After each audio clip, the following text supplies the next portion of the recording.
You saw the title of this video, you saw the thumbnail. I bet you're here for one reason and one reason only.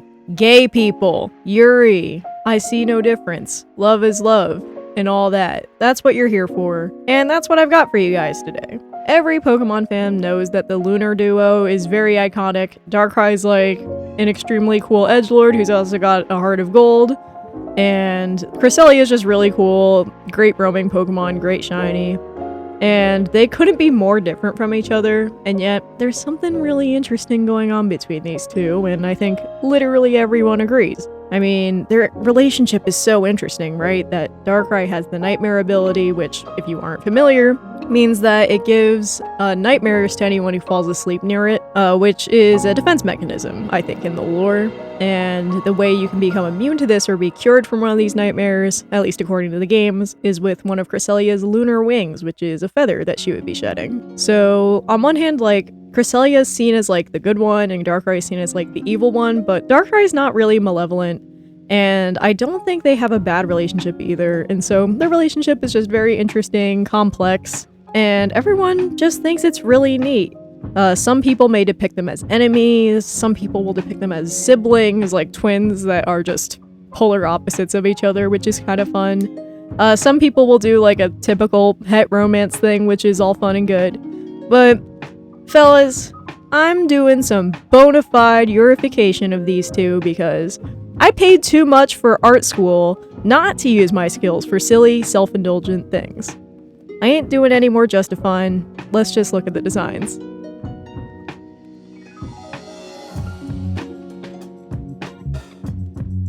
I'm gonna address probably the first question that a lot of people have, which is, how can these two be Yuri? Darkrai's not even like a female Pokemon. Well, guess what? I'm making Darkrai a non-binary lesbian. And you know why? Because I'm a non-binary lesbian, and I get to make up the rules. This is my video. I'm drawing whatever I want. And I, too, am a non-binary lesbian who loves my beautiful nocturnal girlfriend. Yes, I'm going to make this about me and Hazel. I know us best after all. What better relationship to model these two weird little magical freaks after, right? So, Darkrai, a lot of people, and especially the canon Pokemon media, a lot of the canon media around Darkrai sort of depict him as being like a masculine character. Like, the English dub for Darkrai is like a deep masculine voice. A lot of people, I think in the Mystery Dungeon games, they refer to Darkrai using he, him. And most people just talk about Darkrai as if Darkrai is a gentleman, but there's a lot of feminine aspects to Darkrai's design, like the long hair and the literally dress-shaped body. So I just think there's a lot of like weird gender ambiguity there, and I just think that's a lot of fun and honestly pretty relatable.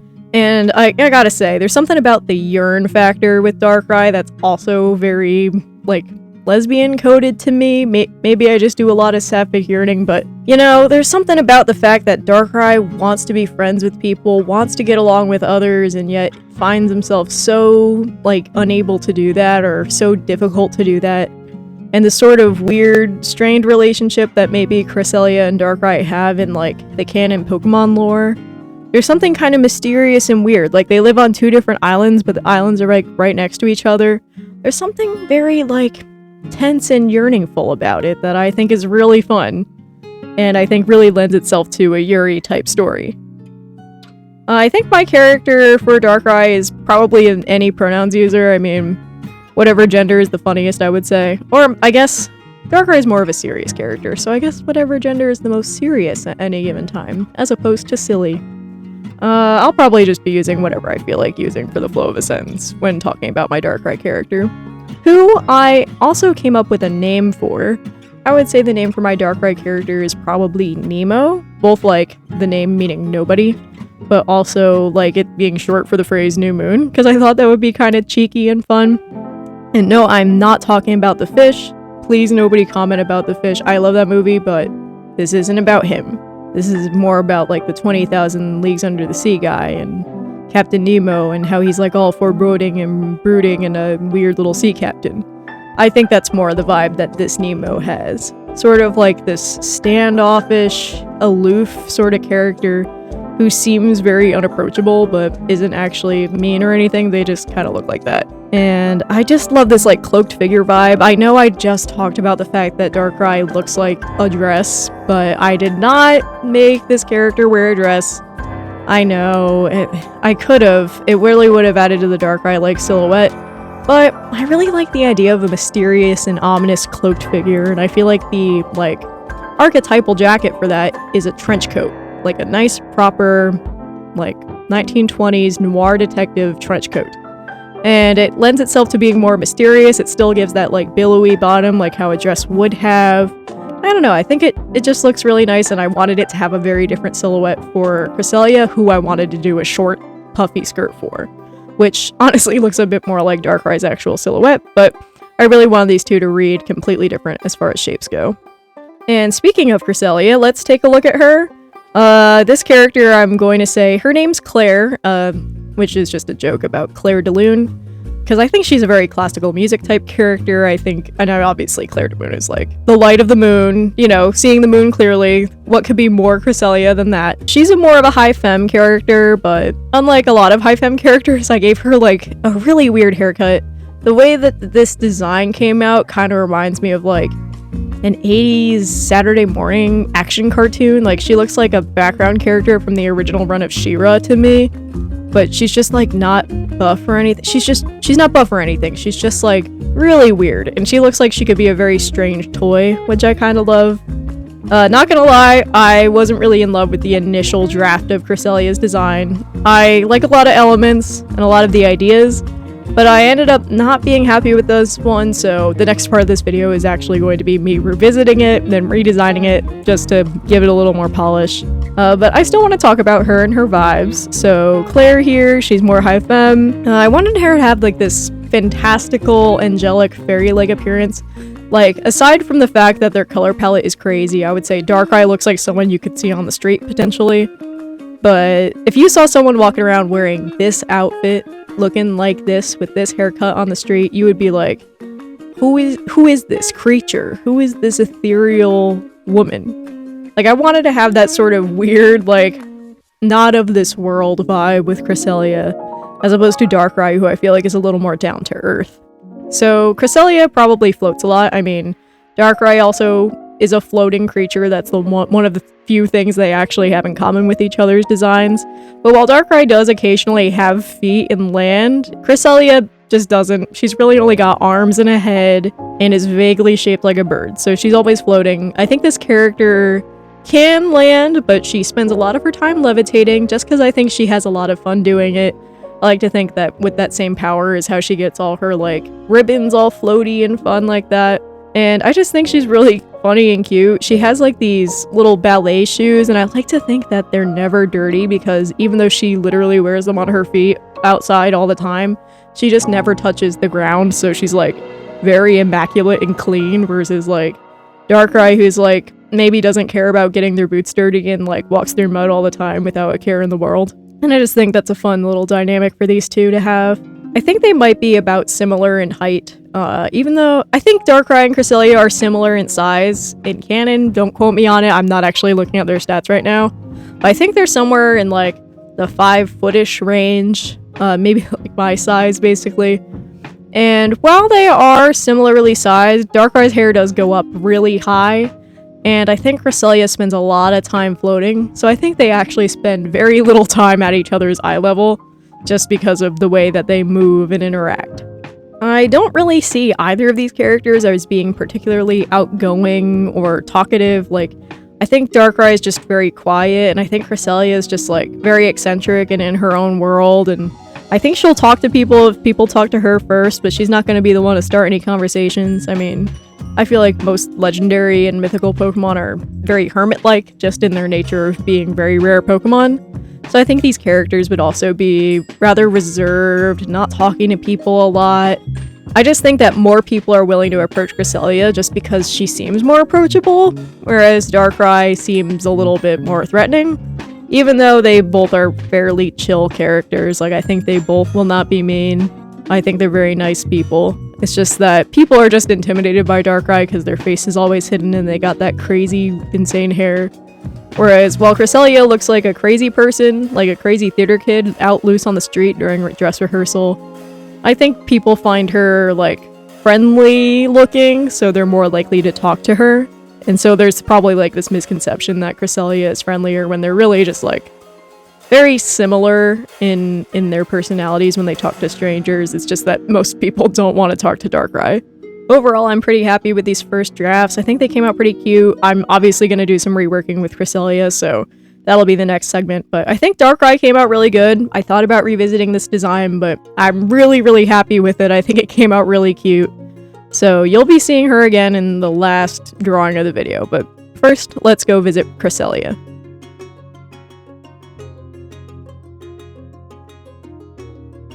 Alright, so here's the redraw with Cresselia, approaching her again with some different techniques and shapes and stuff. I wanted her to look a little more Cresselia-like. Like, I think she looked a bit too much like a generic woman, almost, in the previous design. I wanted her to be a little more specific. It was a little hard to draw that hair again in a way that felt justifiable to me and that made sense in 3D space, but also still had Cresselia's silhouette without creating tangents with the shoulder. It was really hard. It was really challenging to deal with the hair. But a few notable changes. I gave her cheeks little accents to mimic the fact that Cresselia's like dark top coat actually goes all the way up. And yes, that's right, folks, Cresselia. She is another example of counter shading in a Pokemon. You probably don't notice because you're mostly looking at her face, which is all yellow, but she does have counter shading. She's got that dark color on the top, light color on the bottom. And if you aren't familiar with my obsession with counter shading, you gotta go watch my first video. Anyway, I wanted to make her eyes more open in this design. In the original design, I had her eyes closed most of the time, because I thought it would make her look like serene and peaceful and sleepy. But I just didn't like it. I just want to be able to see her eyes, so I gave her these like purple gemmy eyes, almost like the canon Cresselia design. With the alien-like eyes and those markings on her face, it really solidified her as like not actually being human. And I also gave those markings, I extended them down to her neck to sort of mimic the way that the pattern goes on Cresselia's belly in the canon design. And I kept the dress at that same sort of color. I again made the yellow part sort of similar to the pattern that you would actually see on Cresselia. And of course, I had to keep those big streamers. I mean, they're really cute. They're a lot of fun. Instead of giving her sleeves, I actually had her go sleeveless. So the ribbon is basically just totally wrapped around just her arms. And while she looks like she would be like a natural skin color, like in a vacuum, I think that it's actually fairly yellow, and if you were to compare her to another human character, it would be revealed how like unnatural her skin tone is. Because Cresselia is like a pretty yellow Pokemon, but I think it can look like a normal skin tone in cartoon character designs if you look at her in isolation. But I'm sure if I were to put her in a lineup with actual human characters, she would probably like stick out as looking a little strange and otherworldly, which I think just adds to her vibe, her mystique, and everything. The design I came up with ended up looking very retro-futurism. Like, she looks very mid-century, very Jetsons. Like, she just looks like she's an alien from outer space in a story from the 1950s, and I think that's a really fun, cute design for her. It's not where I originally thought this design was gonna go, but that's where the shapes ended up taking me, and I think it's really cute. It's a fun balance between, like, classical ballerina costuming and mid-century alien robot woman from space type vibes. Overall, I think she came out really cute, and I'm much happier with this version of the design, and I think she looks a little more otherworldly and mysterious. And of course, you know I had to draw these two together, interacting in a fun and flirty way, because I promised you Yuri. I'm going to try to give you Yuri. I don't draw a lot of ship art. I'm not like a huge shipping person. I think I was kind of into it a little bit in high school, but as an A-spec person, I guess it's just not as appealing to me. The idea of romantic relationships in media are not the most interesting thing, as fun as I think they are, right? Like, I love trying to guess who's going to be gay in a story, but that's not always, like, in the forefront of my mind. But I think it's pretty fun to do that with these characters, since I do think these Pokemon have this very interesting dynamic that can be really utilized for something like this. I think Cresselia is more like the flirty type, I think she's more willing to instigate things like hand-holding or being, I don't know. I'm trying to think of what else people do to flirt. And even though I've literally been in a relationship for all these years, I still don't actually know what flirting is for most people, since I don't know. I don't really do a lot of that. I'm good. Like, it's all good. I don't know. I think she's very like affectionate, and I think Darkrai gets easily smitten, but no one can really tell because I mean, his face is hidden in that big scarf, so that's another reason people think of them as being stoic when really it's just very easy for them to hide how they're feeling. But I think Cresselia knows. I think she knows exactly what she's doing, and I think it's really charming and cute. I think these two are probably both nocturnal. I think a lot of people think of Darkrai as being the one that comes out at night and Cresselia as being the one that comes out during the day, but they're the lunar duo. Like, I feel like they're both nighttime themed Pokemon. Like, of course the moon does come out during the day, and actually, now that I think about it, the new moon comes out during the day, exclusively during the day. So if anything, if any of them is going to be diurnal, it's going to be Darkrai. That's my hot take. Darkrai low-key should be diurnal. It should be a diurnal Pokemon, because that's when the new moon would be out, would be during the day. Anyway, these characters are both nocturnal. I think they go out at night a lot and just look at nice little peaceful scenes in the wilderness and hang out.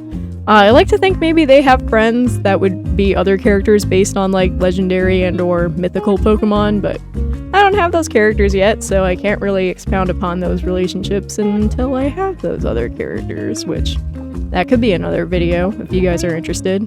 Anyway, these two, I think they're just really cute. I think they're a couple that I think people wouldn't know is dating, but they don't tell anyone that they are because they think it's really obvious that the two of them have been together for forever. And that's probably another thing ripped from my life, is I feel like everyone I know knows I'm dating a Hazel, so we don't really say it a lot. But I think if people first met us in a group setting with all our friends, they might not immediately know. I don't know. I don't know what it's like. We haven't had a lot of new people in the friend group who weren't already introduced to the concept that me and Hazel have been dating for a long time. So, I don't know. I haven't had that experience in a really long time, so I'm not sure what that would be like. But I do think that these characters interact with people, like, in isolation a lot. Or at least people think of them as being in isolation, and people might even think that they're enemies, that they hate each other. But I really think that that is completely a misconception by others. Like, people are just imagining things based on their abilities and not based on how these characters actually feel about each other, which is, I think that they're in love. I think it's really sweet. I think they probably spend a lot of time together, and that's probably because of Darkrai's Nightmare ability. I mean, as helpful as it is as a defense mechanism against, like, predators or something, or whatever thing is trying to, you know, hurt a Pokemon like Darkrai, which apparently there's a lot of them, because everyone is just mean to Darkrai for no reason. Well, as helpful as that Nightmare ability is, it can also be kind of terrible because it can ruin your entire reputation and make no one want to hang out near you or in your zip code or anything. So I think the idea that them hanging out with Cresselia would negate that effect, and Cresselia herself would be immune to it because of, you know, she's the source of the Lunar Ring. Of course she's immune to the Nightmare ability. Like, I think the idea of you having this toxic superpower and then, like, falling in love with the one person who's immune to it, I think there's a lot of potential in that in a story, and I think there's a lot of, like, fun ideas with that, especially because, now that I think about it, their typing in Pokemon would not suggest an immunity on Cresselia's end, right? Because dark types are immune to psychic types, and not the other way around. Like, psychic types are actually vulnerable to dark types, so it's kind of interesting. Like, in battle, Cresselia would be weak, but, like, on the field and in real life, Cresselia is immune to Darkrai's main ability, so there's, like, a lot of fun stuff that you can do with that dynamic. I just think it's really fun. For this piece, I decided to do, like, sunset lighting. I know I just said they probably only go out at night, but I really wanted to do dramatic backlighting, and I wanted to do a nice purple sunset because I said so. I put some nice little purple clouds in the sky. I gave them some purple grass to be hanging out with because I thought it would be nice for the lighting and really put the emphasis on these two. And I had a lot of fun shading them and putting that backlighting on. I haven't actually done a backlit illustration in, like, a while, so it was very refreshing to go back to doing that process and really sculpting out the shapes and stuff. I thought it would be very fun, super cute, and I just think these two are very cute and funny together. I think Cresselia is deceptively obnoxious in public compared to Darkrai, who I think is almost always just quiet. I think they're a lot of fun. They're just so silly. I see both myself and Hazel in both of these characters, and it was really fun trying to interpret these Pokemon as like individual like human characters and make them feel like both the Pokemon and also like something new and original. It's an interesting challenge to try to do that, and I had a lot of fun with it. I think they came out really cute. It was a lot of fun. And I want to do something like this again. I don't know if it would be ship-based like this one, but I think it would be a lot of fun to just come up with more of these Gijinka and humanization type designs.